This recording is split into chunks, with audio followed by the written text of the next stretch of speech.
Vaudeville. I like vaudeville, actually. Do you? 15 seconds to launch. 15 seconds to lunch. Places, please. 5 seconds.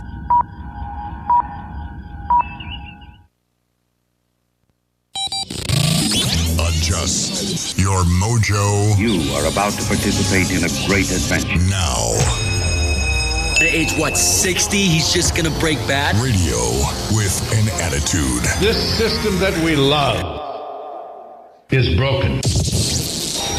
I know that. Do not comply. Hey, mother. Welcome to another 2 hours of common sense That liberty and justice for all is a myth. and erratic behavior. You want to, but you can't. And when you do, you wish you didn't. This is your Daily Mojo. My, oh my, what a difference 24 hours makes. Yep.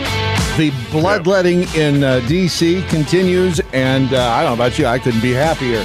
It is crazy in D.C., and it's not even just the left. It's the rhinos, it's the left, it's the bad guys. They are going out They're of their overwhelmed. ever-loving minds. They're overwhelmed. Too much stuff is going on. They don't know which way to point. Yep. They have no idea, and we have not yet heard a peep about impeachment. Yeah, we have. Have we? Yes. You didn't see By that? whom? Yes. The Texas Democrat senator. You didn't see that yesterday?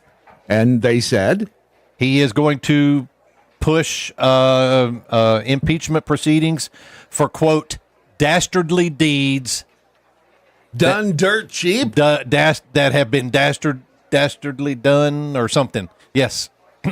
What's his name? Dirty, dastardly deeds done dirt cheap.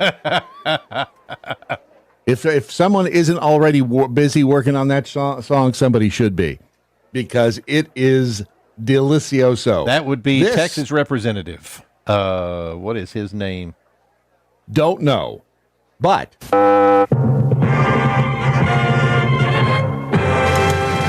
Dateline, Washington, D.C., the fearful Al U.S. Green. government workers weighed whether or not the offer from the Trump administration ahead of today's deadline, that would be Thursday, as officials pressed ahead with a restructuring effort that could dramatically shrink the U.S. civil service.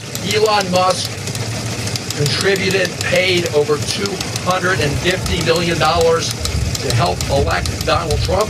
And now Donald Trump is turning over the keys to the Treasury and the rest of the federal government to Elon Musk. Dismantling USAID. Yes, they are. They are. Brought down banners. They shut down the doors. They brought down banners. They put thousands of people on leave. Hallelujah. Remember when we were concerned prior to the election that Donald Trump may get elected, and then I was like, please don't let me be disappointed. Yep. Please don't let him get in there and not do what he said he was going to do. I'm not disappointed. I am not even a little. I am giddy, as a matter of fact. I mean, in my opinion, this guy has gone and the team, not just him. I don't want to focus on Trump because he is he's just the figurehead, if you will.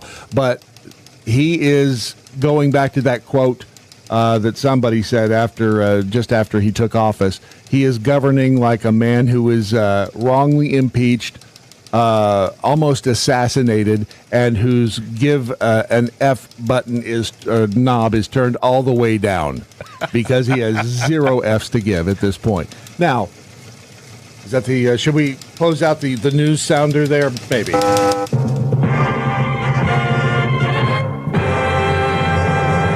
We haven't seen this much action in D.C. since Heidi Fleiss was operating there. It's amazing, and is what they're doing, and what he's doing by executive action. Al Green, I loved Al Green. Yep, he is the Texas Democrat I love Al Green. Representative. What was this? The big song he did? Yes, that. Yeah, him. So I thought Al Green was dead. Yeah, not this one. So he looks apparently dead, he- but it's not them. Yeah, there's not going to be an impeachment. No. That's not going to. I mean, he may have whispered it somewhere, but Oh, it no, ain't he didn't happening. whisper it. I can promise you that. It ain't. He put it It out. ain't happening. They've learned. Hopefully, Not this 2 years. It's not going to. No. And there has been like you said, there's so much action going on in DC. They don't know. They're like the little boy with his dike in the dam, With his dike in the dam? with his finger in the dike, Yeah. with his fingers, stuffed in the holes Yeah, of the dike. that's right. No, the dam. The dam, Damn it. Fingers in a dike is a little There's bit so weird. there's so many little spurts of water coming out of DC. They have no idea which one to go after first, and it's beautiful. It is truly beautiful. And now we find out that USAID, which again I'd heard the term before, the name of the agency, but it's never really registered, right? I mean, we've heard it. It's never really been No.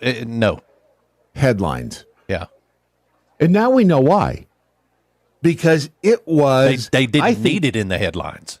Well, they didn't want it anywhere near the headlines because it is I think the beating heart of the entire scam operation. The money laundering, the money letting, all of that I think centered around USAID.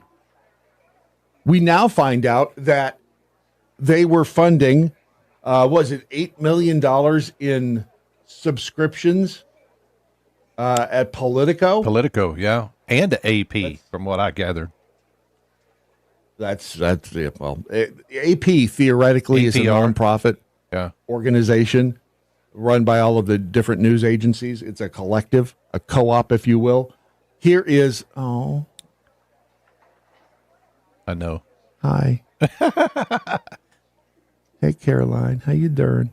Caroline Levitt, the press secretary of the White House, explaining a little bit more about yours and my apparently subscriptions to Politico. And I can confirm that the more than 8 million taxpayer dollars that have gone to essentially subsidizing subscriptions to Politico on the American taxpayers' dime will no longer be happening. The Doge team is working on canceling those payments now. Again, this is a whole of government effort to ensure that we are going line by line when it comes to the federal government's books. And this president and his team are making decisions across the board on, do these receipts serve the interests of the American people? Is this a good use of the American taxpayers' money? If it is not, that funding will no longer be sent abroad, and American taxpayers will see significant savings because of that effort. It's so simple what they're doing. They're just going through the books and looking at everything we're spending. Again, no one's done this before, at least not in my lifetime. Or not that we're aware of, yeah. I mean, they haven't made us aware of it.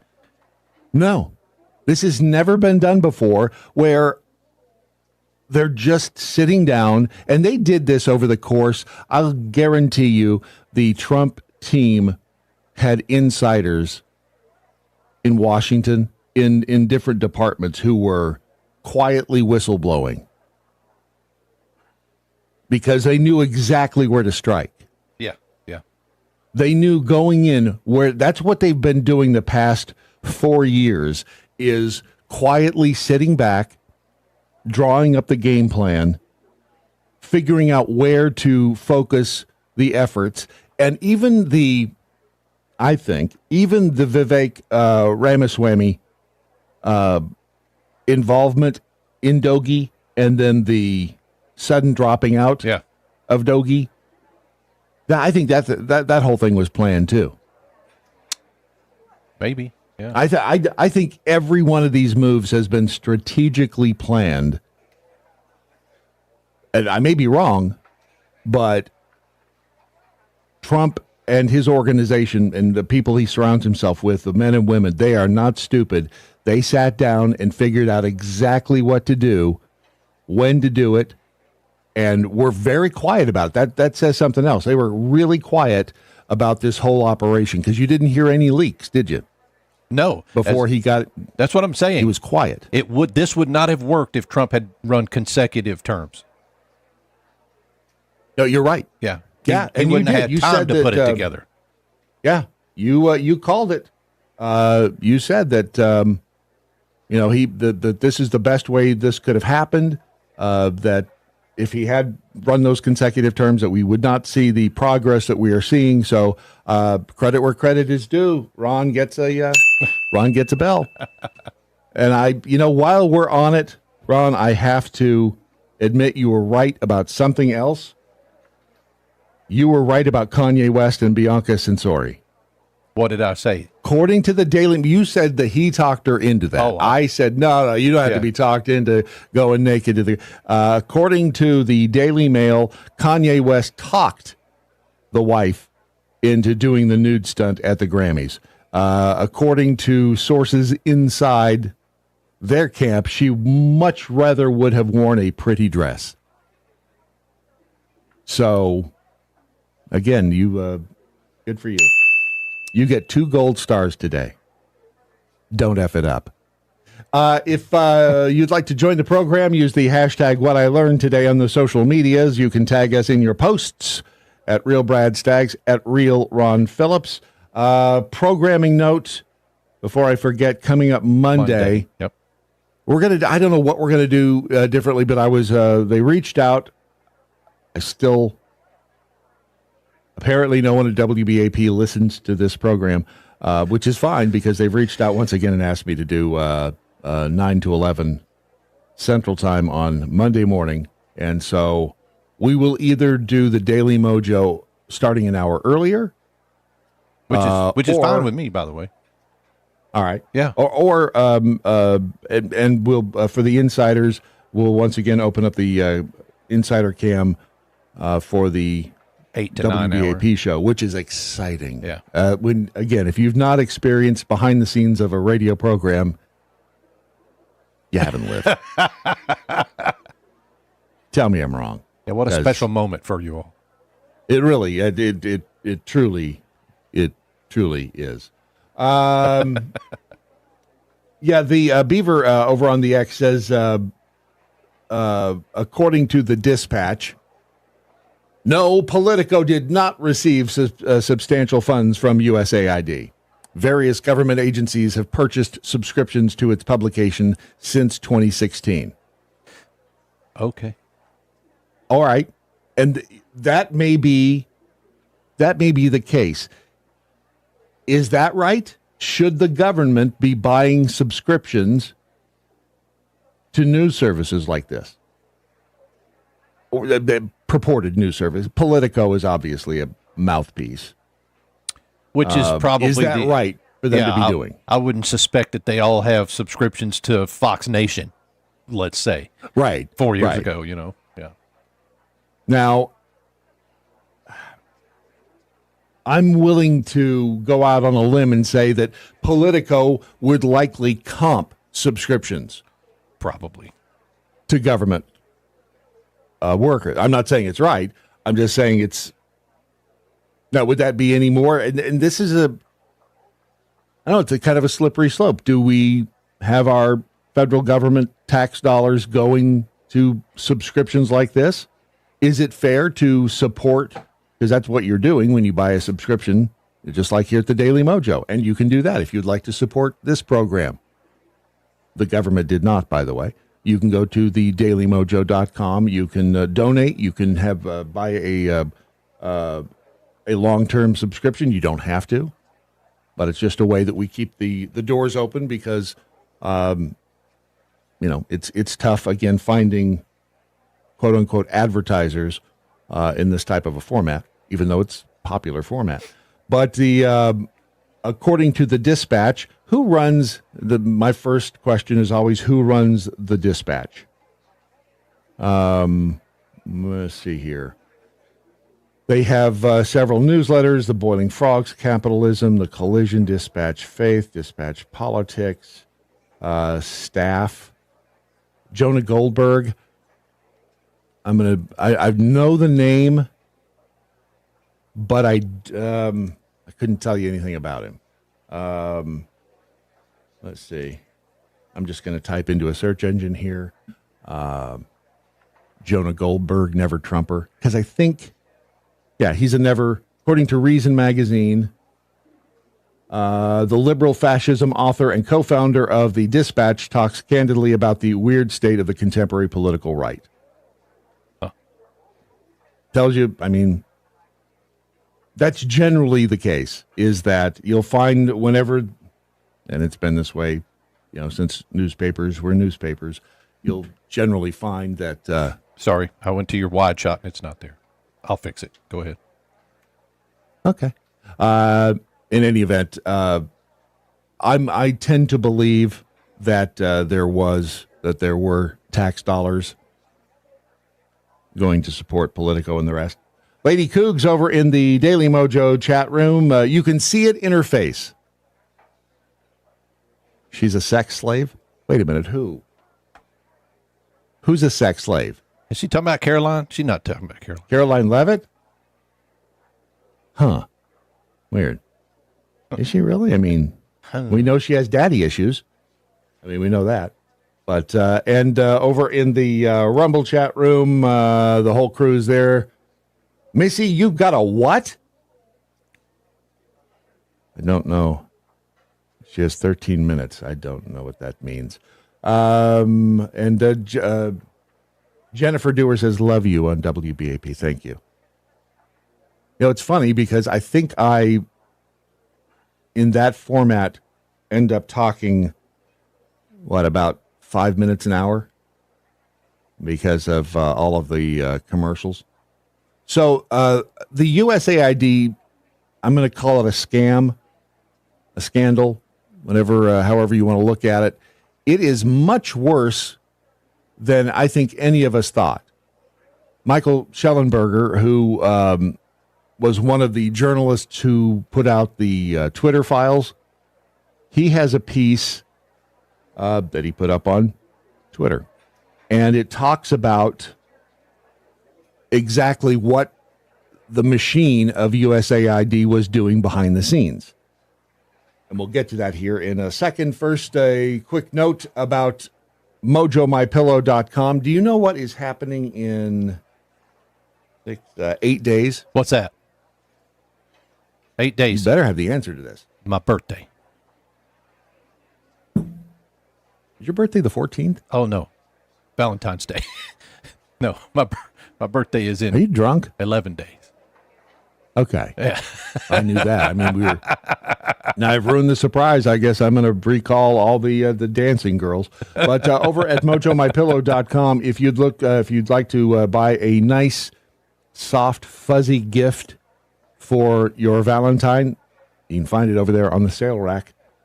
Whether it's a chain knit throw blanket, yeah, buddy, sounds kinky, right? Who doesn't enjoy a good chain knit throw blanket, or a MyPillow quilt? Or maybe the men's two-piece notch collar sleeper set. Is that? No, they didn't call it sleeper. Oh, sleepwear. Good, because if they called it a sleeper, that's gay.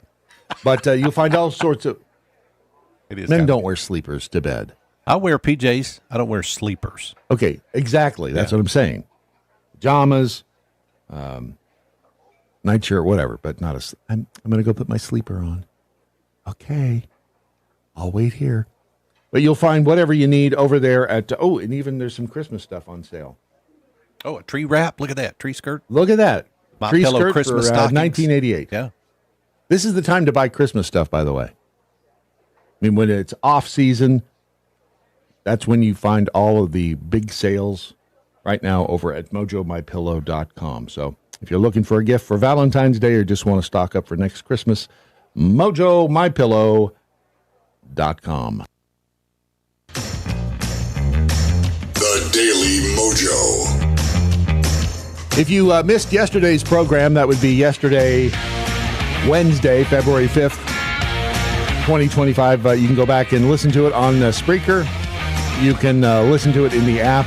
But we had a great conversation with my old friend Robert Labella, the original Blah Blah Blah. And he's a smart dude. He is a smart dude. He's just really smart, and he's done a lot of fascinating things in his life, and we're going to have him back because it was he knows a lot of. Is he a Washington D.C. insider? He knows. He sure as hell knows. He knows a lot, but I don't know that I would call him an insider. Right, because he's retired. That son of a. But he is a retired spook, if you will, and he knows where some of the skeletons are buried. So I was going to read this, but I figured it might be easier just to let Mike Schellenberger say it outright, because and we'll get to the Kamala stuff too. Because what a train wreck! Boy, did we dodge a bullet. Yep. I can't believe roughly half of the country. They weren't voting for voted her, for her. Brad. They were voting against Trump. Against Trump. You're right. Yeah. It still blows my mind, though. And when you hear the answer to the Israel stuff, you'll understand she just does not. I have a hard time calling her not intelligent because she's an attorney, right? She's a lawyer. She's a lawyer, and quite honestly, you have to have some level of intelligence to get to the vice presidency of the United States. Or velvet lined stuff. Maybe velvet lined, maybe. Nice soft hands. Golf ball through a water hose kind of shit. Sand out of concrete. Yeah. Chrome off a trailer hitch. Those skills are just as valuable as IQ points. But she just does not come off as intelligent in the unedited raw footage from 60 Minutes. And Bill Whitaker and they knew that. Yeah. And if they edited the interview, which they did, they're trying to say, well, we always do that for time or clarity or blah, blah, blah. But, if you held a gun to their head, they would admit eventually that they did it to make her not look so stupid or ignorant, I guess is a better word. But, man. So, anyway, here is Mike Schellenberger, who posted on the X regarding USAID and the investigative news organization called the Organized Crime and Corruption Reporting Project, which, again, you paid for, operates inside the government, and it's crazy. Here's Mike Schellenberger. Hey, everybody, it's Mike Schellenberger for Public. The House of Representatives impeached President Donald Trump in December 2019 after a White House whistleblower went public with evidence that Trump had abused his powers by withholding military aid to Ukraine in order to dig up dirt on his rival Joe Biden. In the complaint, the whistleblower claimed to have heard from White House staff that Trump had, on a phone call, directed Ukrainian President Volodymyr Zelensky to work with his personal attorney at the time, Rudy Giuliani, to investigate Joe Biden and Hunter Biden. The whistleblower who triggered the impeachment was a CIA analyst who was first brought into the White House by the Obama administration. Okay, he's talking about Vindman, right? Alexander Vindman, yeah. Yeah, that's the guy. Lieutenant Colonel at the time, yes. Sir, it's Lieutenant Colonel. Yeah. Dude was creepy. All right, so it was Vindman. All right, here we go. Reporting by Dropsite News last year revealed that the CIA analyst had relied on reporting by a supposedly independent investigative news organization called the Organized Crime and Corruption Reporting Project, or the OCCRP, which appears to have effectively operated as an arm of the United States Agency for International Development, USAID, which President Trump has just shut down. The CIA whistleblower complaint cited a long report by OCCRP 4 times. All right, so that was the basis of Vindman's claim that Trump was trying to influence the election by digging up dirt on Biden. The thing is, we heard the phone call. They didn't expect the phone call to be the transcript or the actual phone call to be released, but Trump's like, release it. And we all heard it. I think that may have been No, that was because that was 2019. So there was That like was 3 different. years. That I was was going to say, You talking about the phone call where he asked for 11,000 more votes? That was different, right? no. That Okay. was Alabama. Yeah. Oh, I thought it was Georgia. Yeah. Rather. Georgia, sorry, Georgia. No, this was the phone call with Zelensky where he congratulated him, and it was like, hey, and I can't remember the exact verbiage, but he mentioned something about whatever was going on with Biden. So they were trying to say that because of Trump asking Zelensky to, hey, look into the corruption of Biden over there. Yeah. That was election interference, which, I mean, I think we all heard that it wasn't, because if you say that's election interference, then you really have to agree that CBS was doing that with the Hunter Biden laptop interview. Oh yeah, the interview. With No, her. the interview editing. All right, so I'm pausing this because there's a lot of different acronyms in here. USAID, then you have the OCCRP, the Organized Crime and Corruption Reporting Project, which was kind of a blocker. Use a football analogy, a blocker, leading blocker for USAID. If something was going to get in their way, this agency got out in front of it and tried to tackle it and get it out of the way so the USAID could funnel their money wherever they needed it. The OCCRP report alleged that two Soviet-born Florida businessmen were key hidden actors behind a plan by Trump to investigate the Bidens. Those two businessmen connected Giuliani to two former Ukrainian prosecutors, according to OCCRP. The OCCRP story was crucial to the House Democrats' impeachment claim, which is that Trump dispatched Giuliani as part of a coordinated effort to pressure a foreign country to interfere in the 2020 presidential election, which is why the whistleblower cited it 4 separate times. Okay. You following this so far? I'm trying to keep up. I'm not saying you're slow. I'm saying I'm slow. So that's why I'm. Because it does. I mean, you see what they. Does this surprise anybody that they had this intricate a machine behind the scenes to try to manufacture stuff? So they're saying that two Russians, basically, that in Florida, were connecting Giuliani to two Ukrainian prosecutors. They had to develop this narrative so that it would be effective in the impeachment proceedings, right? So they would have evidence. It's the circular logic thing. It's the report that Hillary Clinton. What was it? Remember the report that they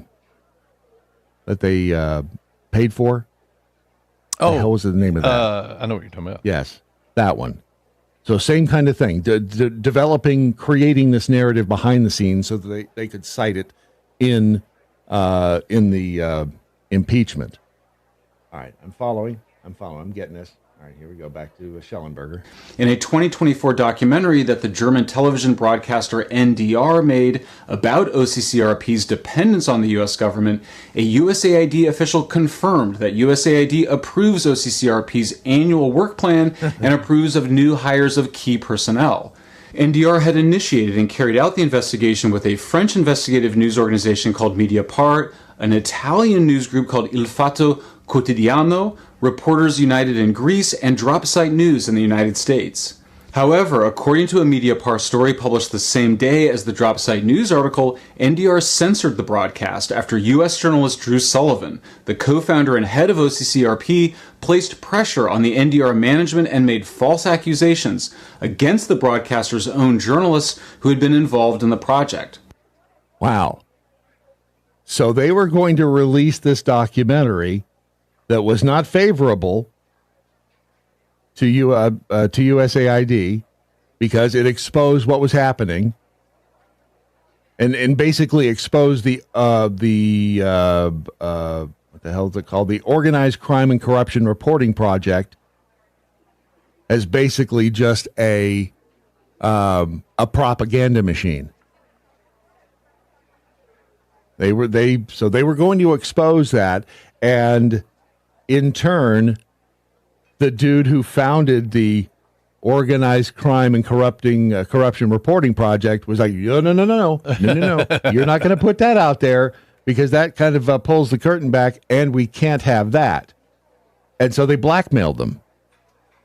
Made false accusation against the broadcaster journalist involved in the project.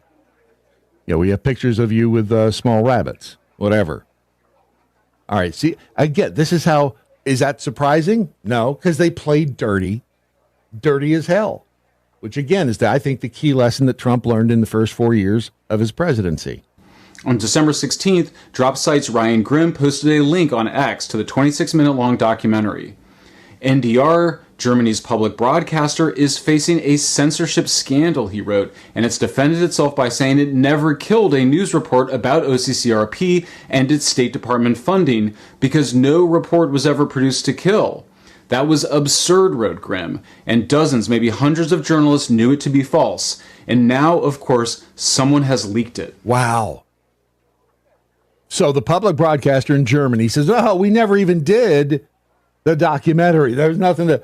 But it turns out they were lying because they had been blackmailed to not release it because somebody has dirt on them. And, I mean, this goes deep. This is why I say USAID was probably the beating heart of all of this corruption in our federal government. And you never really... I mean, USAID is kind of like the Puppies and Kittens Act, right? Everybody loves the puppies and kittens. USAID, USAID. Yeah, we're helping people. It's United States helping people. What are you talking about? All right. Here we... The Drop Site journalistic collaboration revealed that OCCRP's original funding came from the Bureau of International Narcotics and Law Enforcement Affairs of the United States State Department. And it quotes a USAID official who says, Drew was just nervous about being linked with law enforcement. Yeah. But why? Well, because sources maybe, right? If people that are going to give you information think, oh, you're just an arm of, you're just a cop, right? I mean, maybe it's a problem. Or and other governments, say you're trying to get into a country and do something, and then the government says, what are you, law enforcement or not, right? Like, there's a need that, the separation, the independence is important. Because if you lose that, you lose your sense of, like, your credibility. It's a value. Your reputation is incredibly important. OCCRP does not operate like a normal investigative journalism organization in that its goals appear to include interfering in foreign political matters, including foreign elections, that are aimed at regime change. Sullivan told NDR, "We've probably been responsible for about 5 or 6 countries changing over from one government to another government." Holy shnikes. Okay.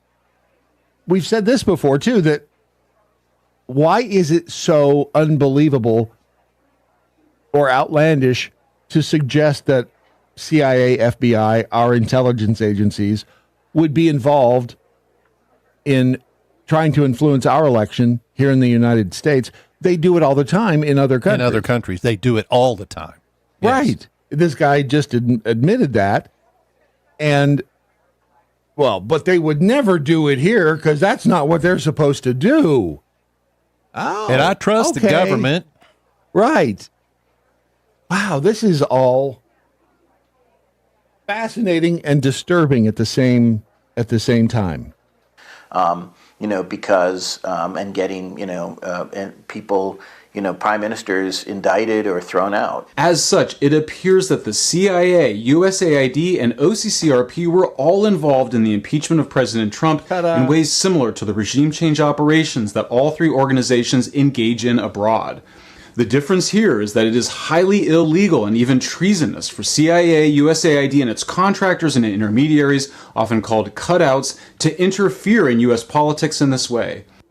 Which is why they're all paranoid as hell. They are all scrambling right now, all of them. Yes.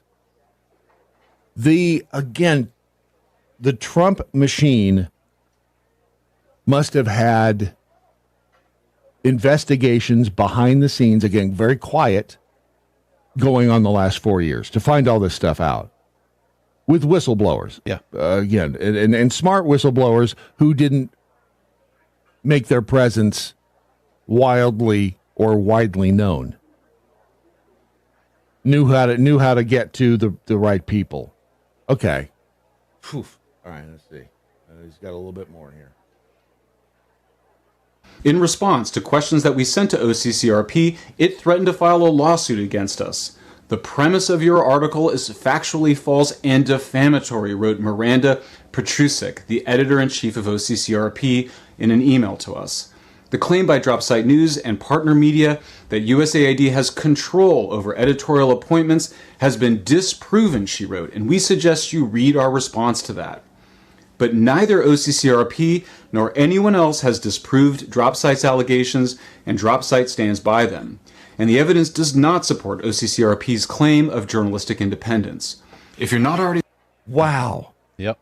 Yeah, and where are the lawsuits? What was the other big story recently? It's like, okay, if this was false, where are the lawsuits? And notice how they're all really quiet. The mainstream media is really quiet on lawsuits that Trump has filed this time. Yeah. Against like CBS and against who just had to give him 20, what was it, ABC? Yeah. ABC just had to give him $25 million. Yeah, and CBS is about to settle with him, and it was a $10 billion lawsuit. Mm-hmm. Huh. Ain't that something? But they're not going to cover his lawsuits now because winning. Yep. $25 million that ABC had to cough up. That is, and again, CBS, the Tiffany network, is about to have to do the same. Here's Schellenberger's pitch for Public. If you're a subscriber to Public, please subscribe now to support our award-winning investigative journalism, our defense of free speech, and to watch the rest of this video and read the rest of the article. There you go. I like him. That's a hell of a story, is it not? Oh, yeah. I mean, yeah, the scandal keeps getting deeper. When you hear the Kamala Harris, all you have to do is hear a couple minutes of it. Hell, let's just see. Is this? Yeah, let's just play some of that right now because why not? This is what's his name? Bill Whitaker interviewing Kamala Harris for 60 Minutes.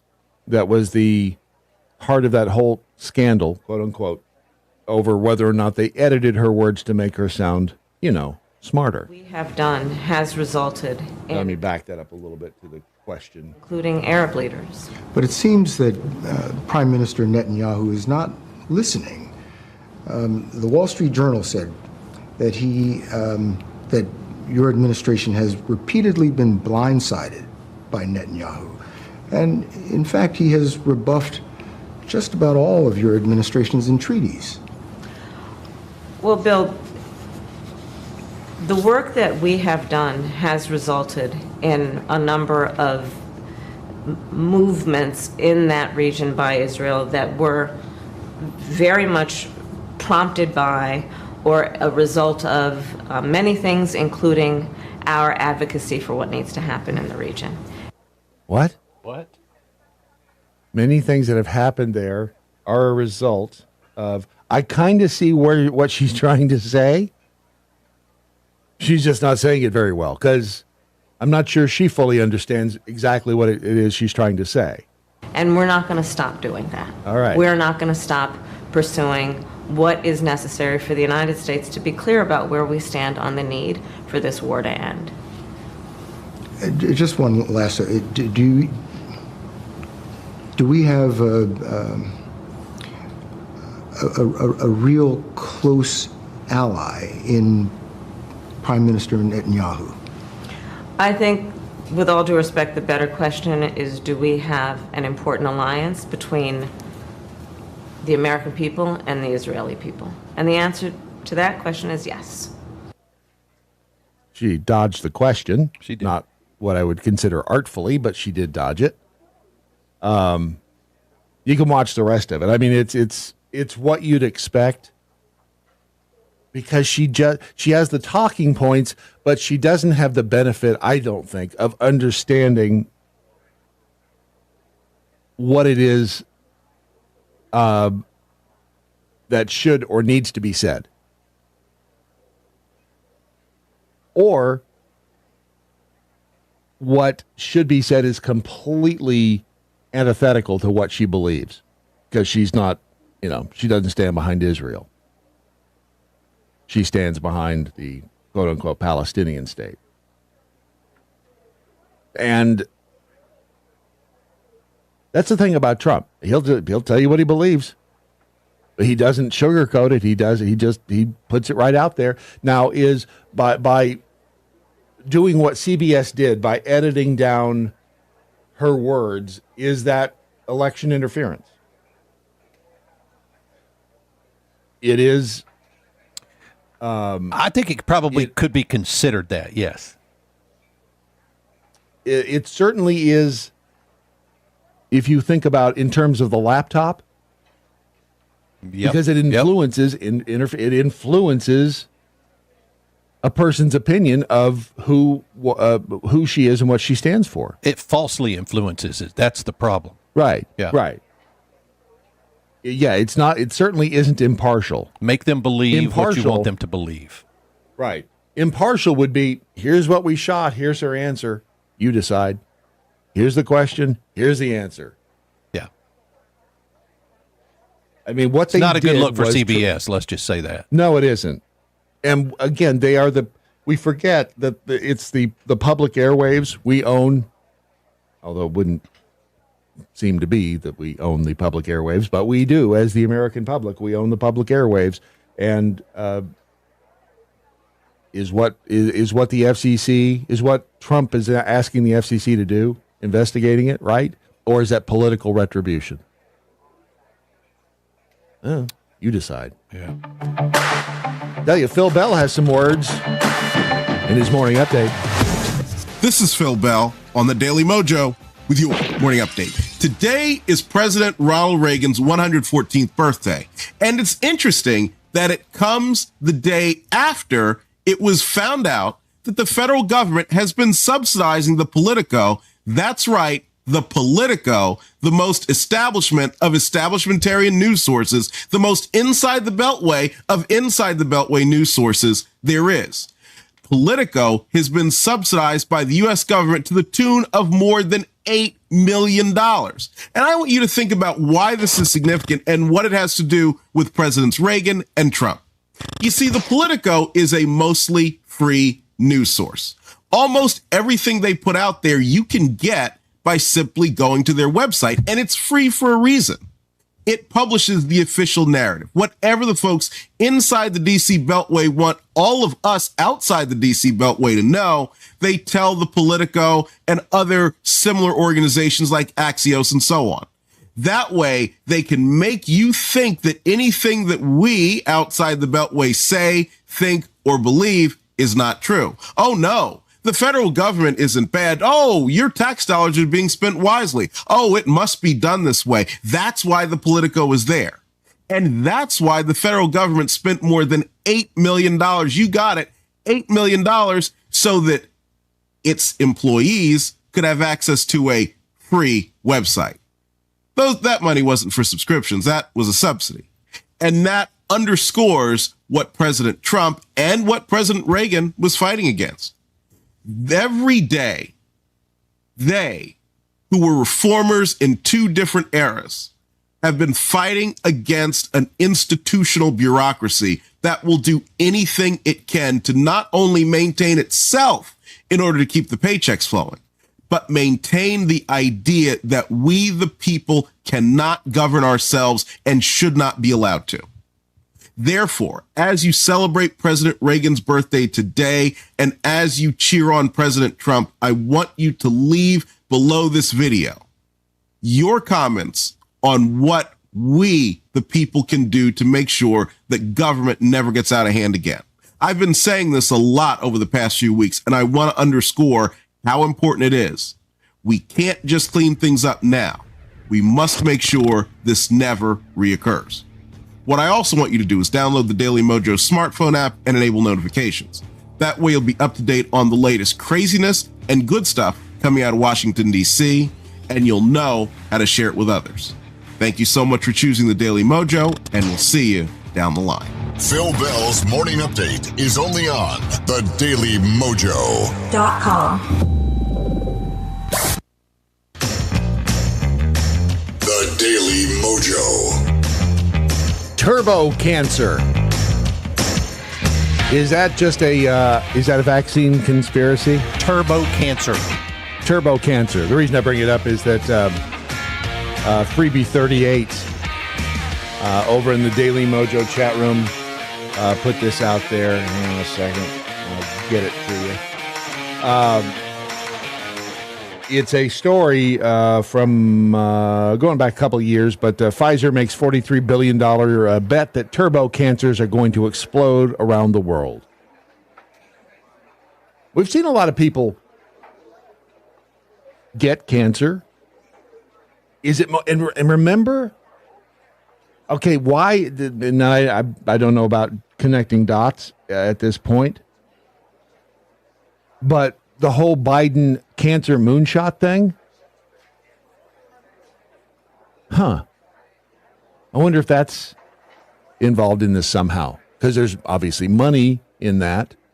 Is that another money laundering operation? It was right after Obama's presidency, at the end of 2016, that the cancer moonshot was announced with Joe Biden at the helm. So that was almost 10 years ago. Yeah. Have they done any? I mean, if anything, hasn't it gone the other way? Aren't we seeing more cancer? Oh. We've got a lot of things to connect the dots on. Who knows? What was the other thing they were talking about over in the Fake So says, forget turbo cancer, wait till they find supercharged hemi cancer. Oh, and a sex slave. Lady Cook said she's a sex slave, referring to Kanye's wife. Beyonce. Yeah, I got about 14 messages from people going, Thank you. They're not talking about Caroline. Yeah, it was Kanye's wife, and she probably is. Be. But maybe. Not a bad-looking sex slave, I would just go ahead and add. Well, why would you have an ugly sex slave if you're going to have one? It's a good point. Why not have the I mean, look, if I was going to see anybody up there stripped down to her net, taffeta, whatever the hell it was, dress? Chiffon, she would have been the one. Harry Dunn. Y'all know who Harry Dunn is, right? The former Capitol Police officer. Capitol Police officer who said he was where he wasn't and was not where he was said he was. Yeah. And who Jessica Watkins mentioned, by the way, said that they helped him, aided him in some form or fashion. This guy over on X, this is, hang on a second, this is Officer Lou. Oh, Lou. Officer Lou. Former U.S. Capitol Police Officer Harry Dunn to January 6th. Well, just listen to the interchange here, and especially at the end. It's a fascinating little... So he's talking to a pardoned J6er, correct? Yes. Okay. Yep. I'm very angry. You're damn right I'm upset. Yeah, well, you know what? Control your emotions. I'm glad you're recording. Ready, hold on. Let's take a breath. No, you're a lot more tough now that you not got 10,000 of your thugs are out here with you. Oh, my. Yeah, you're a lot more tougher now. Pull that same shit that you did on January 6th. Pull that shit now. Pull it out. Do I have permission to go in again? What you did to get in? What'd you do to get in? Asked an officer if I would get arrested, and they said no. I had a blast, took some epic selfies. Get that on camera. All right, well, hey, I tell you what, you want to reach out to me on X, I'll share the video with you. Very kind Capitol officer gave me further directions to the statue. All right, enjoy lying about yourself. Probably lose some weight, too. You know you're a loser, right? You know that, right? Thank you. Well, stay mad. Thank you for your taxpayer money, too. I appreciate it. You're a loser. Reparations, thank you. You're a loser. So was That's that a Capitol Police officer? Was it? Okay. I wasn't sure because he looked farther off to the right, so I wasn't sure. I know we see them over there, but he looked farther off to the right when he said thank you for your... some weight, too. You know you're a loser, right? You know that, right? Thank you. Well, stay mad. Thank you for your taxpayer money, too. I appreciate it. You're a loser. Reparation. So it's like he's looking to the right farther past that group of cops. So I thought it was a cop. I don't know who actually said it, but... You're right, because we can't see the lips moving, and... You know you're a loser, right? Mike says, and it was one of the current police officers who called the J6 a loser at the end. Let's see what the response is to that. If it was, that was very unprofessional. Not for long. They apparently have all Biden-appointed officers. I don't think it was an officer. The voice was coming from off-screen. That's what I'm thinking. Yeah, it's possible that it was off-screen. The other issue here is we have this woman, person, whatever, with a mask over their face, so we can't tell. Yeah, it's hard to say. So it may or may not have been a police officer saying that. It would be kind of stupid for a cop to say that there. It would be. I mean, on camera, but then again. Right. You would think at this point that they would realize if you're a dirty cop there at the Capitol or in D.C., your days of being protected are probably coming to a close. Members of Congress representing districts across the D.C. area are now holding town halls to address the concerns from their constituents who are federal employees afraid that their jobs will be eliminated by the Elon Musk-run Department of Government Efficiency, otherwise known as DOGE. Accept no imitations. Doge is a cryptocurrency, not an agency. Speaking of crypto, Bitcoin right now at 98,581, 98,609.55. You saw history happen right here. Mm-hmm. Still down from its all-time high of 108 by 10 grand. But still, it's at $100,000 essentially. Phew. Ethereum, 2786. Tether is at $1.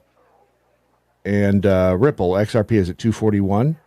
Down from its high of 392. Solana is at 199. Doge is still at 26. Down from its high of 70, almost 78. 74. So these government officials who are scared to death that they are going to lose their jobs, good. I mean, again... Didn't I hear yesterday, because was it the day before maybe, that the CIA offered all of their employees buyouts and several thousand took them? There were, had that number here. Where is it? Hold on a minute. 10,000 so far. 40,000 government workers have taken the buyout deal so far. 40,000 government workers. About 2% of the government's 2.3 million civilian workforce. 40,000. 2%. 40,000 people. That's a small town. Yeah. And it's basically Trump going, look, buyout. If you can't work in a government where I'm the lead HMFIC, here's your buyout. Here's your chance. Get the hell out. I figured out what that meant. Did you? In just that, in those 2 seconds. Yeah. Yep. That's Get out. Right. Here's your chance. He is in charge. The story at Reuters, President Trump has deputized his billionaire advisor, Elon Musk. See how brilliantly they, credit where credit is due, they have really painted this picture.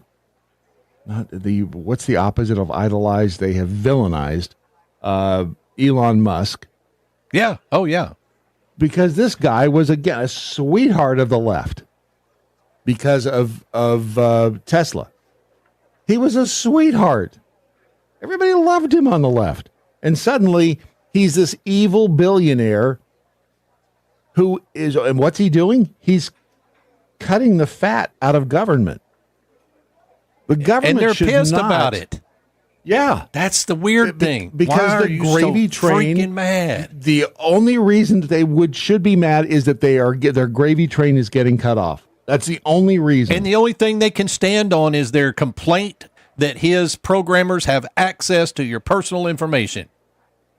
Right. And no one seems to care. These protests don't seem to be getting much traction. Do they? I saw an X post yesterday where somebody was complaining that Trump gave Elon Musk top secret clearance to be able to do this stuff. And the person responded, no, he got that in 2022 by Joe Biden. Thank you very much. Right. Because he's sending rockets into space. He's working with NASA. He already had the clearance. So this is the report from NBC News about all of the gnashing of teeth within the federal government of these workers. The peacock. From fury to fear. Will my position remain? A range of reactions from federal workers. None of this is okay. As the president pushes to scale back the size of government across all agencies, including USAID, which officially terminated Christina Dry just this afternoon. Wait until you hear about Christina Dry. Wow. What? No, her. Not wild, good looking. No, I'm talking about wait until you hear. Oh, right. It's heartbreaking because we know that people are going to be less healthy, less safe through no choice of our own. What does this mean for your life? How are they going to be less healthy and less safe? Well, because we're not giving money to people anymore, Brad. Oh. For the short term here. Yeah, I think in 10, 15 days, this whole thing has just been turned upside down through no fault of my own. Yes. I through no don't fault know where of my my rent own. is coming from. Right. It has been turned upside down as we all said it should be. People, again, who voted for this change, people who voted for the people taking charge once again of the government, trying to keep government out of our lives. All these idiots wanted to audit Trump and his freaking staff 4 years ago. Why are you complaining because we're auditing you now? Yeah. Oh, good question. Nearly 2.3 million civilians work for the federal government. 80% live outside of the Washington area. It has been chaos. After 10 years in the Navy, Andrea Galbraith shifted to a career in the federal government. Thank you for your service, Andrea. At least for now. Nobody wants to work in this type of condition where we're going to be in a psychological warfare for how long? It's kind of hot. Kind of got the crazy eyes, though, right? Oh, yeah. Good first date. Yeah. Yeah, that's not a Mary. Other federal workers, not revealing their names because of concern over retribution, described to NBC News fear and panic, an Orwellian nightmare. Yeah. Shelley told us she has concerns about Elon Musk's role in the changes. Yeah. I did not vote for him, and Nope, I you voted for have Trump. No. No, I know she didn't vote for Trump. I'm thinking she got Kamala. Trump. He came with Trump. Yeah. huge amount of issue with the. Ironically, no one voted for you either. Huh. I mean, she's in the government, right? She's making decisions, or she was. Yep. No one voted for her. Access that he's getting. Vice President Vance today arguing many Americans did vote for Donald Trump, who promised repeatedly to have Elon Musk root out wasteful spending in our government. And the White House has said a bloated federal bureaucracy has cost American taxpayers hundreds of billions of dollars each year. Dry suggests she understands streamlining, but There has to be, a mechanism by which that occurs that offers basic decency and basic respect to that worker. Okay. Does it? Well, no, but isn't the buyout? That's basically decent. They're giving them 8 months, dude. 8 months? Show me where in the private sector you're going to get 8 months. I'll show you a media company who fired people for after 30 years and gave them bupkis. The political getting personal. Hallie Jackson, NBC News, Washington. All right, so I see, where is her LinkedIn profile? She is apparently the poster child and has been out there because Christina Dry was a speechwriter for USAID. Over on the LinkedIn, you'll notice that her profile here. Let's see. I'm not on her profile. I'm on obviously a host. Christina Dry, she, her. That tells you pretty much what you need to know right there. And she is also over here making the rounds, the media rounds. And maybe they thought she was the woman to do it because, of her speech writing. But here she is on CNN, also bemoaning. Contractor is describing the mood of many workers as the fate of the government agency is in limbo this morning. Thousands of jobs are on the line after Elon Musk said the president signed off on shutting the agency down. Again, I have heard of USAID. It never, on a daily basis, it did not enter my sphere. You? No, I mean, I had heard of it. I heard of it years ago, but never gave it a second thought. Yeah. So how is it? If it was doing all these fabulous things, why didn't we hear about it more often?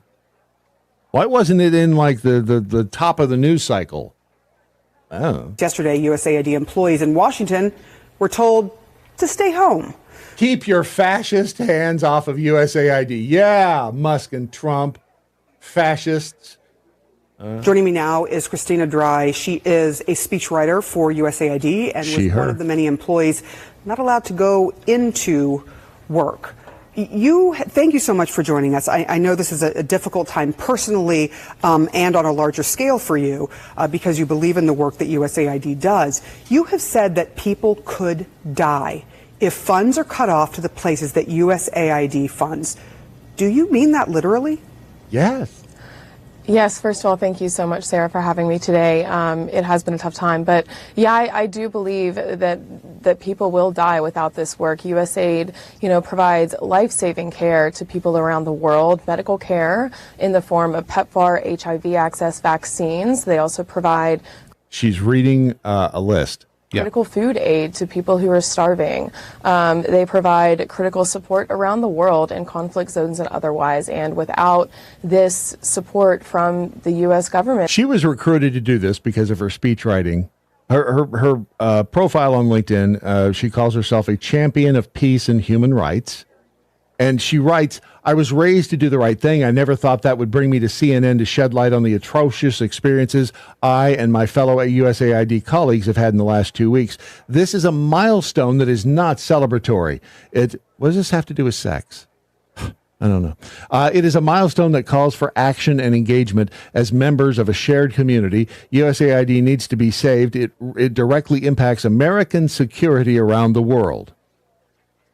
It does. It directly impacts American security around the world while helping people who need it most. More importantly, our democratic institutions need to be saved. And they, of course, rely on your engagement. Please, please rise to the moment. I don't know if I'm getting a paycheck. What do you mean? You were told that you get a paycheck through September if you would leave. Paycheck.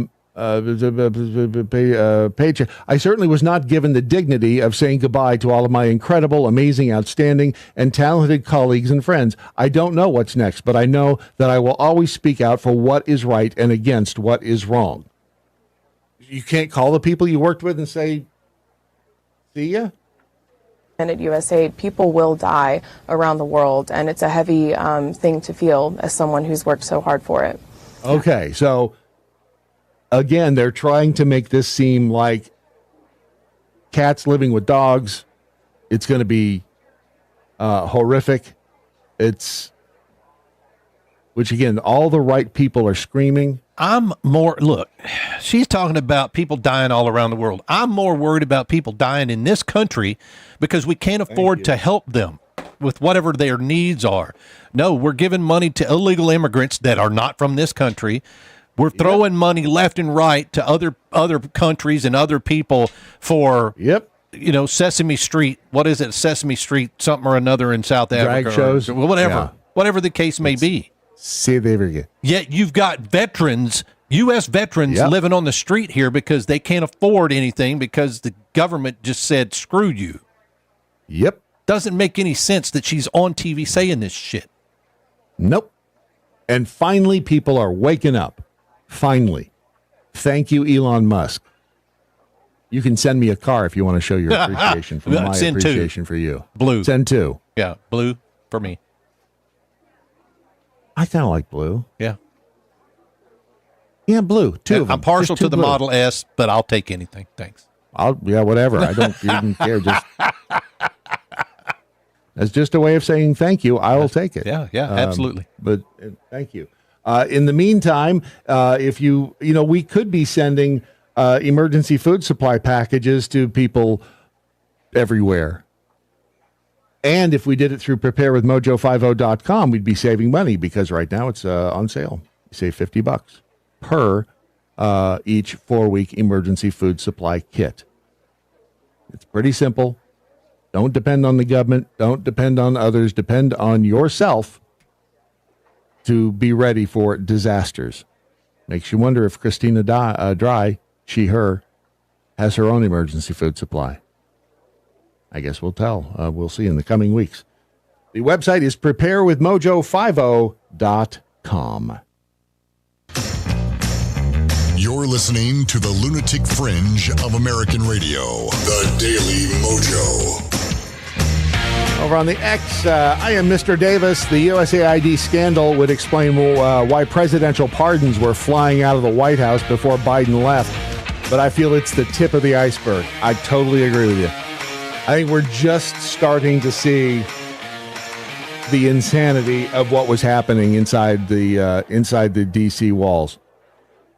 I mean, how do we get $37 trillion in debt? Yeah. Where did all that money go? How all of the money we sent to Ukraine, which, by the way, was a whole lot like pissing in the wind, apparently, because they're not winning.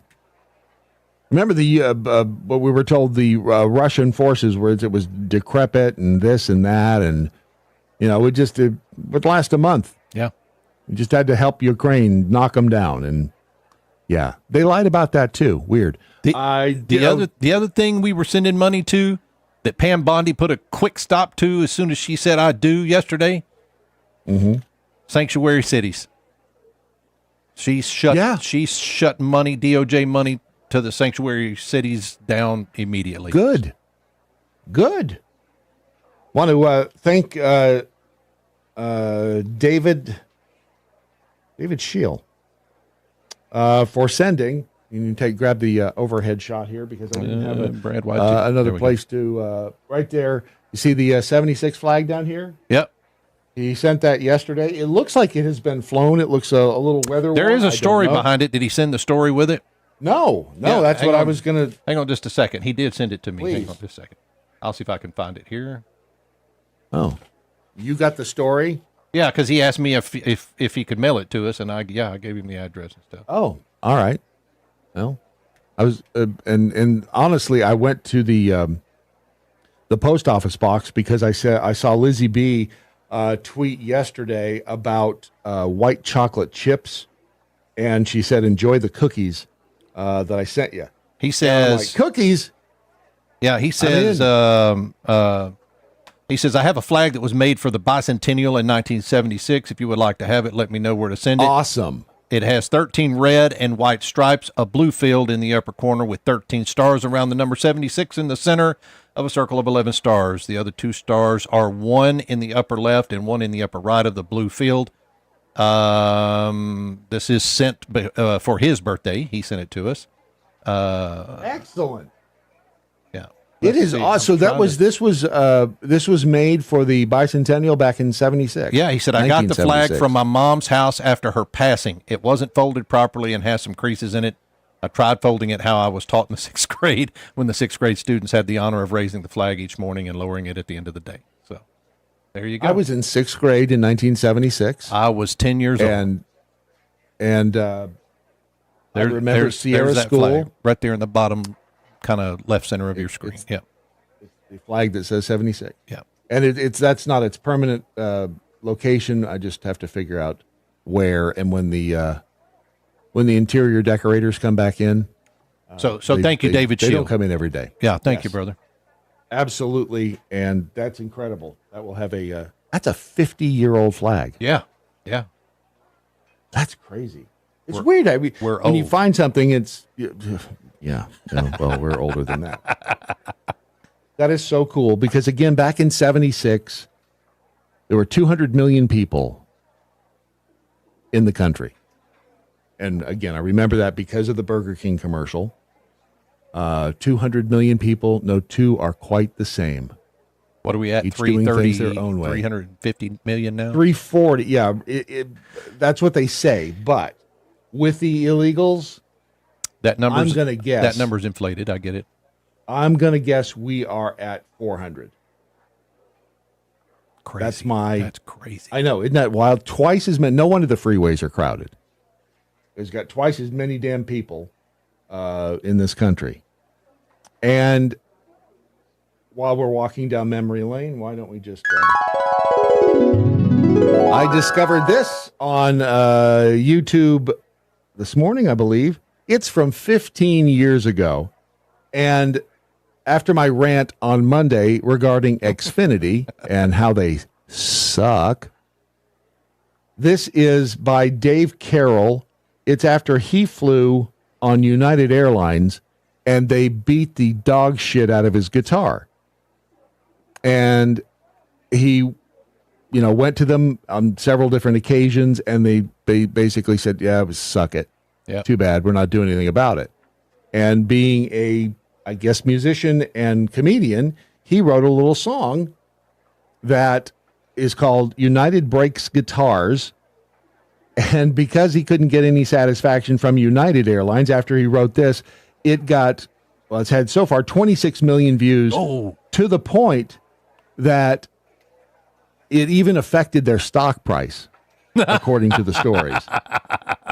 And finally they went, okay, we'll fix it. That's retribution. Because the guitar cost him $1,200 to repair. And this song is genius. And so just as a reminder to United, don't F around with people. What did Thomas Jefferson say? Don't F with anyone who buys ink by the barrel. Kind of the same thing. Or a social following. Carroll. Yeah. Right. United Breaks Guitars is the name of the song. United Airlines on my way to Nebraska. The plane departed Halifax, connecting in Chicago's O'Hare. While on the ground, a passenger said from the seat behind me, my God, they're throwing guitars out there.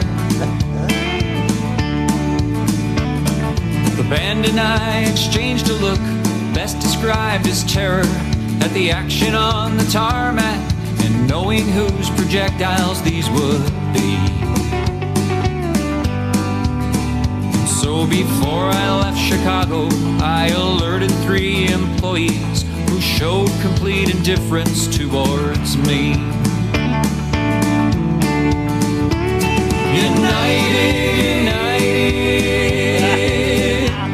you broke my Taylor guitar. United, some big help you are. You broke it, you should fix it. You're liable, just admit it. I should have flown with someone else or gone by car. 'Cause United breaks guitars. This is such a great song. When we landed in Nebraska, I confirmed what I'd suspected. my tailor'd been the victim of a vicious act of malice at O'Hare.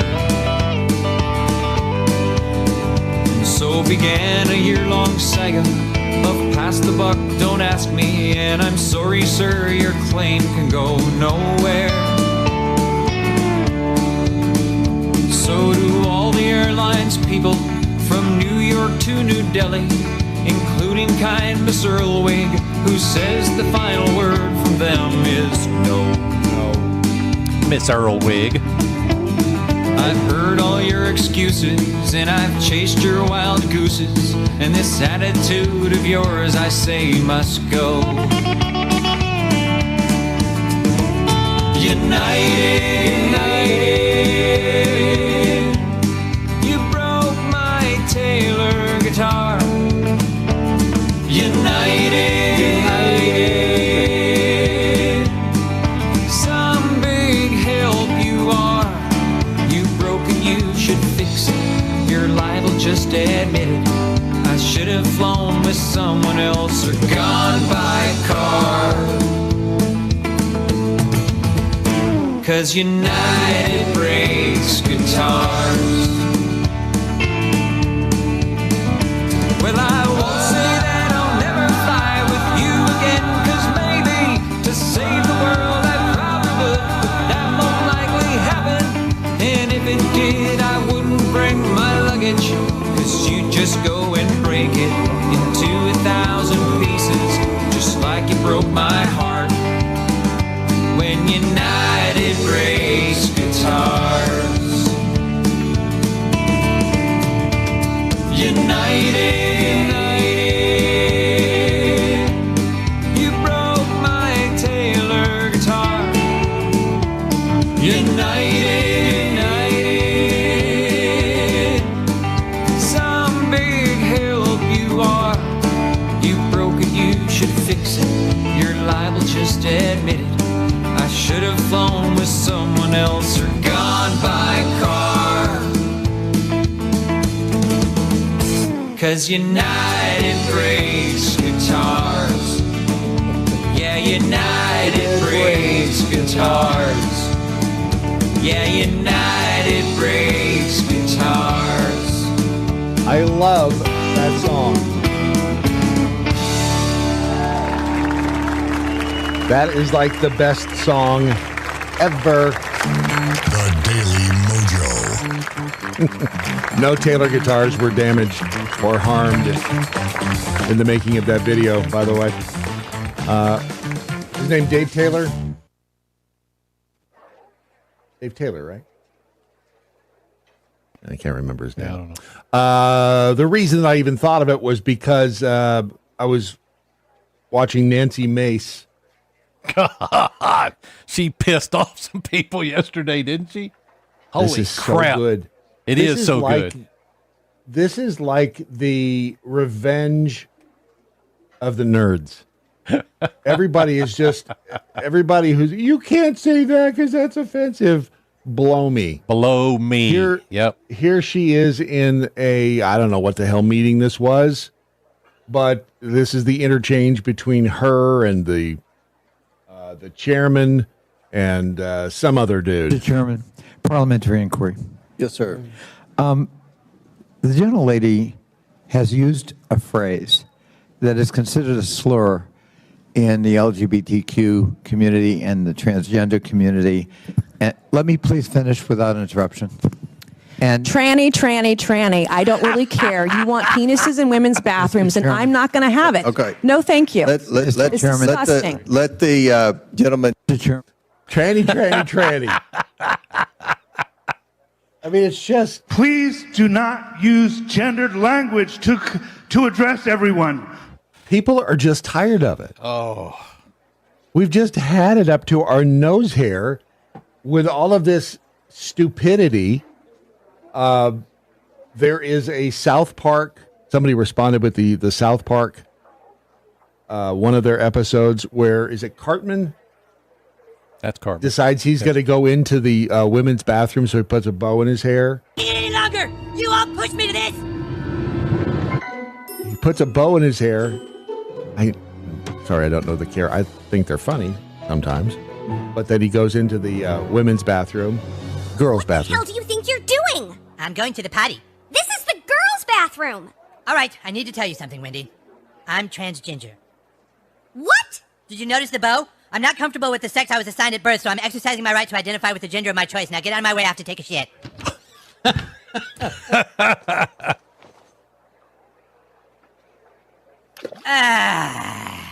out of here! Don't give me more issues than I already have, Wendy. Oh, wow, this is nice in here. The girls' bathroom's a lot cleaner than the boys'. It really usually is a lot cleaner than the boys' room. But we've gotten to such a goofy place in culture that this had to happen. There is a, do you remember the Jerky Boys? I do. So the Jerky Boys, I don't know why they were in the news, or maybe it just popped up on my algorithm, whatever the hell it was. This is a bit from the, if you're not familiar with the Jerky Boys, they did kind of like Tom Mabe. They did a bunch of prank phone calls, and this is one of them that I think you'll be amazed because this actually became reality. This is from their album Hurt. Excuse me. Is it just the Jerky Boys second? Maybe. In any event, and Kurt Casassa, my old friend from TNN, was the one who introduced me to the Jerky Boys. But this is one of the prank phone calls that they made to an attorney about being hurt at work. Hello? Hello, I was hurt at work today. Hmm? Yes. I was hurt. Yeah, I'll have you speak to an attorney, okay? Pardon? I'll have you speak to an attorney. Thank you. You're welcome. Hello? Hello, yes, I was hurt at work today. Yeah, who told you to call me? Well, I got your ad in the paper. Okay, can you come to see me? Well, listen to me. I was very hurt today. Yeah? Right. Now, my boss, he reprimanded me and said some very vicious things, and I'm very hurt about What do you mean hurt? You were hurt by his words, or you had an injury? I sustained an injury, but I was initially hurt with his words. Yeah. That's a very, very sophisticated type of case you have there. Uh-huh. Can you come in to see me? Yeah, sure, but listen, he said bad, awful things, and I fell down the stairs, and my shoes fell off. Mm-hmm. And I feel very hurt about this. Well, you mean you feel hurt, emotionally hurt? Very, very hurt. Did you injure your body as well? Well, my head was bashed apart. Yeah, I suggested you come in to see me about it. We'll file a claim for you. Yeah, they'll file a claim. But the whole gag was, I was hurt emotionally. Yep. My name's Irving. My hemorrhoids are killing me. That was the one of the characters that they did. But that's come true. I mean, now an attorney would go, oh, yeah, boy, we got a case. Oh, we got a case Get now. on in here. The Jerky Boys have become a reality. That's how crazy life in the United States of America has become. It's just as insane as all of these people losing their effing minds because we've shut off aid, quote unquote, aid to other countries. The USAID thing is just really, it's mind-boggling to me because it's so obvious that should be, that was a giant washing machine. That was a giant payoff machine. That's how they funneled money to different regimes. That's how they funneled money to probably entities in this country. They just funneled it through USAID. And then they had that, what was it, the Office of Corruption and Crime, blah, blah, blah, who, if anybody started getting wind of it, they launched that whole apparatus and shut you down by threatening you and your family. I mean, it was genius when you really think about it. Talk about tyrannical. And they say Trump is a tyrant? OMG. That whole thing is just, that it was happening in this country, I guess nothing is surprising anymore. Now, since we've seen what we've seen with all of the corruption and all of the buffoonery in the federal government and the Democrat Party, the Uniparty, see, they really made their biggest mistake by effing around with Trump in his first term. and exposing themselves. Oh, and the 4 years following. Yeah. Yeah. The past decade has been truly eye-opening for anyone willing to stand there and look into the eyes of the sun. There is not one person that was doing that stuff to Trump who ever thought they would see him in office again. Nope. And because they didn't think that, they just went all out. Mm-hmm. But if I were Alvin Bragg or Letitia James or any of those people out there right now, half the FBI, any of those people Biden pardoned, I would be freaking shitting my pants.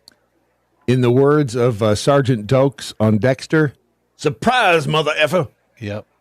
Because you're going down. You're going way down. And when we return from our little hole in just a second, we're going to go to California in our minds. Not Carolina, California. And our friend Danny, who sent a video, her husband did, more surprising information on the California wildfires that you probably won't hear anywhere else, coming up on your Daily Mojo.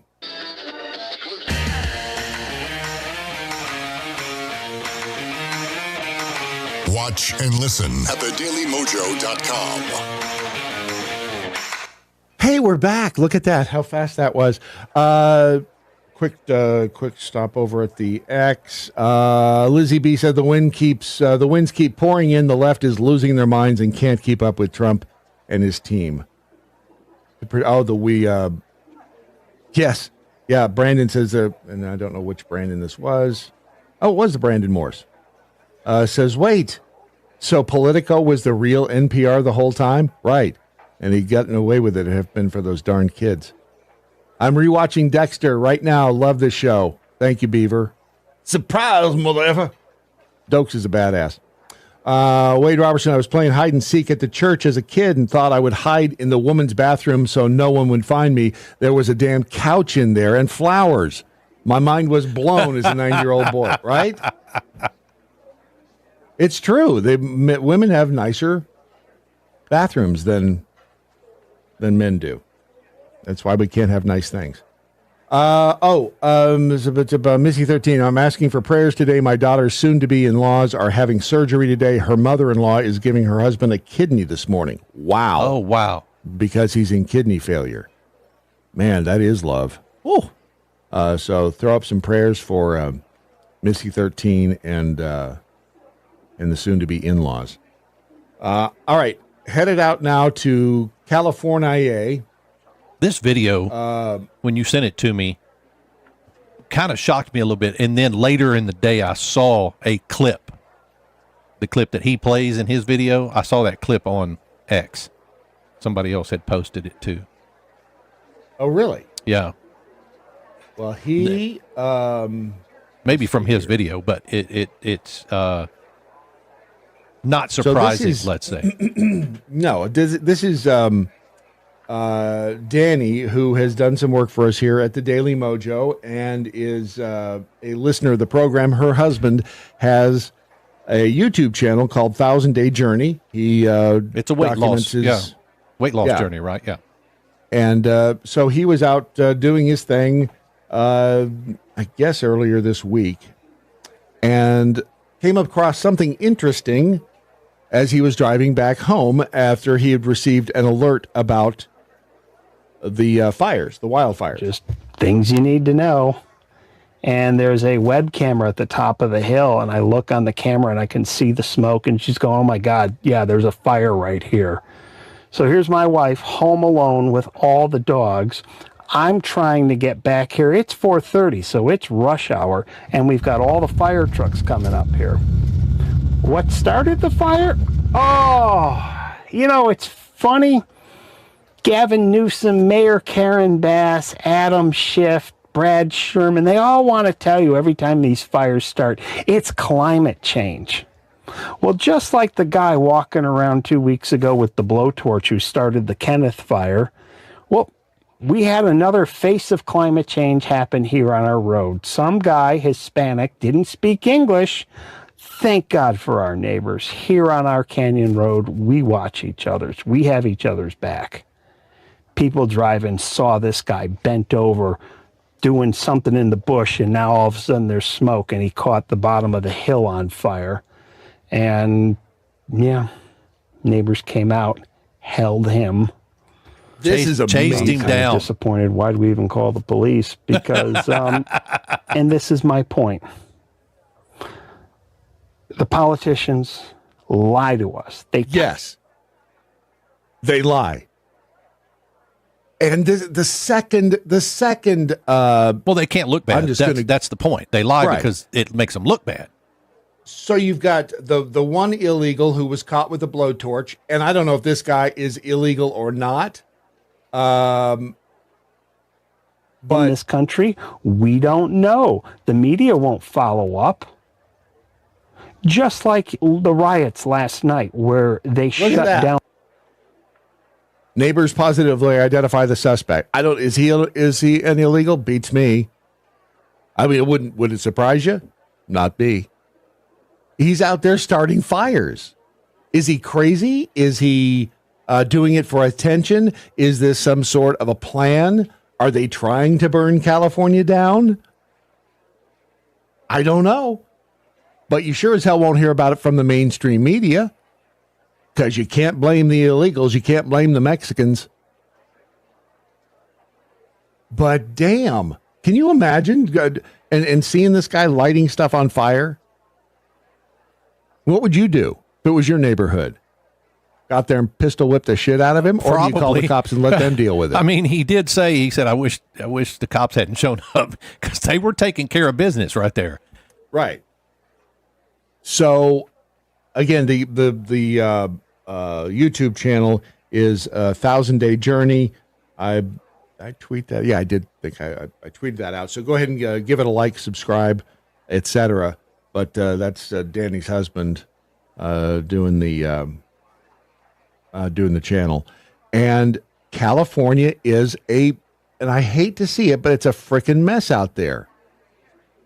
This is from, this is on the Rubin Report, but it was from Adam Carolla back in 2013. Let me show you this clip of Adam Carolla talking to Gavin Newsom.